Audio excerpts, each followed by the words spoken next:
Hey, it's Ellie here. How are you? So today we're gonna talk about asset and fund management. And don't come on, you just stay with me. Stay with me. Stay. Shh, shh, shh, shh, shh, shh. Come here. Come here. I know it sounds boring. I know. However, this is what you need to know and what they don't really talk about, whether it's in the mainstream media, in schools, especially the indoctrinated educational system, and even in college. Even if you're taking these courses and classes, even if you are majoring in these areas, there's a lot of things that are not discussed about these particular industries. As far as my personal experience, I know about different things as far as coming from the real estate investing industry, so I know things directly from a real estate investor's point of view. However, this applies to all industries. Every single industry is affected by one of these types of companies. Now, I will talk about these types of companies, in general. However, I do have a clip from the medical industry, and we got to be careful when we talk about things pertaining to healthcare and different things like that, because you already know they try to do their absolute best with me when I talk about things like this, as far as, content staying on the internet. And so, yeah, let's talk about what's going on in these particular industries and why it is so important for us to be aware of what exactly is happening when it comes to these. Well, your CV is impressive. We would love for you to join our faculty. Do you have any questions for me? Yeah, just one. Is your hospital private equity owned? Hmm? Private equity? An investor backed asset manager with a controlling interest in the hospital?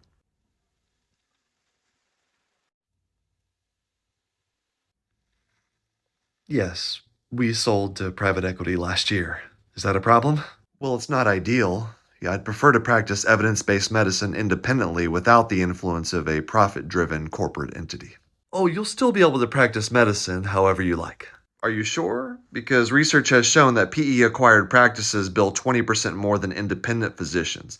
They also prioritize cash pay services and out of network billing, which increases costs for the patient. Any more questions? Um, do you like working for private equity?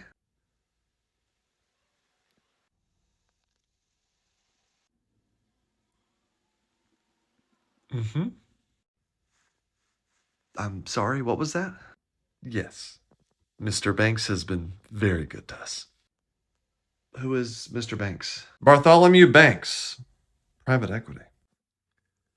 Oh, hello. You and I, we want the same thing from healthcare. And what's that? Rapid maximal extraction of wealth by any means necessary. Uh, what do you mean by any means necessary? US healthcare is a $4 trillion industry. If we have to increase nursing home mortality rate by 10% to get our piece of the pie, so be it. Yeah, I don't think we want the same thing. Oh, you don't want to make money? Of course I do. Through organic growth, where my financial goals are balanced by responsible patient care. I'm in it for the long haul. Long haul? This place smells terrible. I want to get out of here as quickly as possible. Yeah, I don't think this job is right for me. Suit yourself. But if you're ever looking for a job with zero autonomy that'll make you feel bad about yourself, you know where to find me. Yeah, of course. I'll let you know. My yacht. You'll find me on my yacht.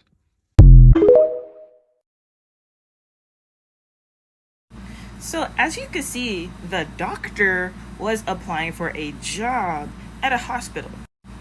Little do people know, not every single doctor has their own private practice, which is what we all should be encouraging. Entrepreneurship is the way to go. Do you guys see what's happening to the economy? Entrepreneurship is the way to go to maintain as much independence as possible. So, as you can see in his job interview, he was fine. It's never the person holding the degree, the person who has gone through the training and exams and everything like that, that is a problem most of the time. Have you ever heard of the term overqualified? So, as you can see, he got the job. However, the job did not meet his standards. He's the guy who genuinely wants to help sick people, people who are injured, and everyone who has some sort of ailment or issue with their bodies. He genuinely wants to help them to get better, prescribe them whatever medicines make sense for their particular situation. And yeah, see, he's a person with a heart and a spirit. You see, these corporations, they do not operate the same way as a person who genuinely is following their direct passion in life. He did not want his passion to be corrupted by finances and finances alone. He genuinely is there to do a particular job and not by any means necessary. So we got to pay attention to things like that.